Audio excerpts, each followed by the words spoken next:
Oh, hey YouTube, this is Wheelchair 21, and we're coming at you for a DVD spotlight on Godzilla's Revenge. Uh, it's just the English adaptation, the English dubbed, no sub. I did not buy the Toho Master Collection this time, so, I don't know how I can compare and contrast, most likely, in the actual character development with the crappy dubbed voices that make the kids sound really annoying in this movie.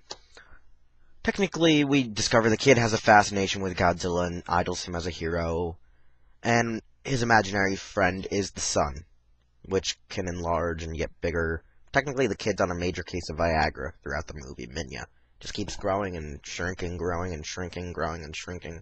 Doesn't make up his goddamn mind. Well, the kid keeps dreaming that, like, he can go to Monster Island and see Godzilla fight all these monsters that technically, I don't know how Japan knows about these goddamn monsters. Unless technically Monsterland doesn't really exist and he's just a fan of the movies. No one really goes into details on that in the American, dubbed. Most likely in Japan they actually have it that it's just movies and that's supposed to take place in the real life, and it's the kid's fantasy world. But in the American version, you just gotta try to figure that out slightly.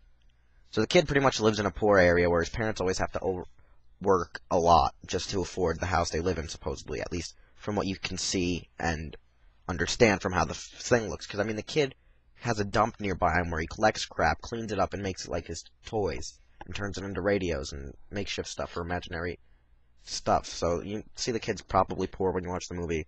So he's always alone because his parents are working to afford the house he lives in and the stuff he eats and crap. So he's always having these weird daydreams that, like, he can go to Monsterland, see these fights and all these things. Pretty much the whole movie is just a clip show episode of, like, say, Kamen Rider and Super Sentai episodes, where it's like, hey, let's just give you a flashback on what happened this season, and make it really boring.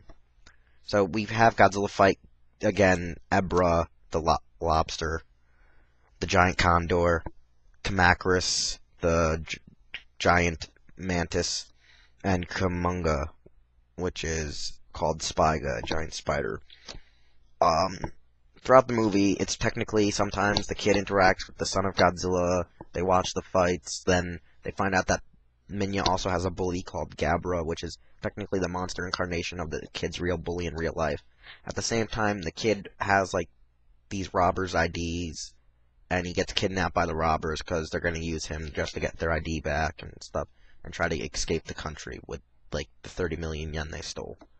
The kid finally mans up and grows a pair at the age of 7, beats up these stupid crooks, and then kicks the crap out of his bully. It's kind of a bad thing to see that the kid's going a little corrupt, a little bit here, but that's like what a lot of people say, is that the kid's now evil and pretty messed up now because he's beat up 2 adults and, like, 2 kids and such, and then harassed a guy painting a billboard. There's a lot of cameos from previous, like, major Japanese actors, like Kenji Sahara, and the guy who played Doctor Who, I can't remember his name, but he also is in Giant Monsters All Out Attack. And if anyone credits me on who the guy is, and it's like, oh, Wheelchair, why didn't you know this, and I'll tell you, kiss my ass. The fight scenes that were added in with the, and, like, the new scenes were alright. They're pretty weird and lame by the fact that Godzilla was doing kung fu moves to another monster, which was just one of those things where Godzilla gets lame. And the whole abusing his child to teach him how to be and such. And stop. Seriously. Stop. And can you just get out of the room for 5 minutes? Seriously? Just go. Go. Go. Just, Anyways, pretty much the fight scenes are pretty weird. The new monster's pretty weird. Stop.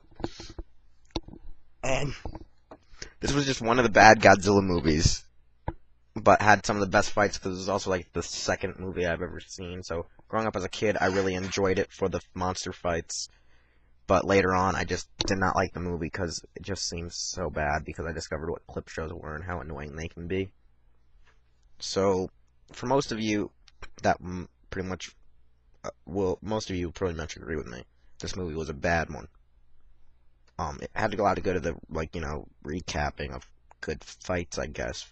And they're also a good, attention gainer for when you show it in front of a little kid. It shuts them up or makes them a little hyper and wants to watch more of this franchise. So it's a good way. It's like, hey, merchandise. It's like watching an episode of Kamen Rider or Super Sentai. It's like, hey, we make toys of these things. Go buy now.